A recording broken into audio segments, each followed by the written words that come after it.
Suma kanila kinsamang ko. Ang uban nag-ingon nga ikaw si Juan nga magbubunyag. Nag-ingon ang uban nga ikaw si Elias.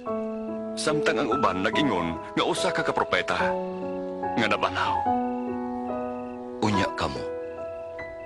Kinsamang kuno ako. Ikaw ang Mesiyas sa Diyos.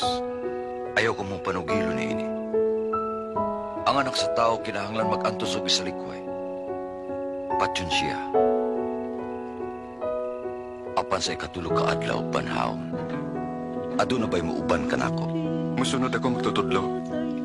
Apan, mupauli-un ako. Ug manamilit sa akong banay. Kinsa ka to magsugod pagtaro niya magsigig lingit dili angay sa gingharian sa Dios.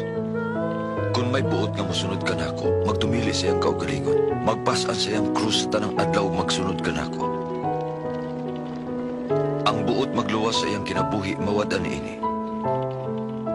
Ang mawad-an og kinabuhi tungod ka nako magluwas niini. Unsa bay makuha sa tao kung maiya ang tibuong kalibutan apan mawala ang iyang kinabuhi?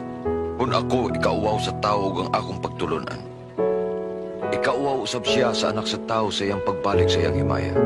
Ug sa himaya sa amahan ug sa mga balaang anghel.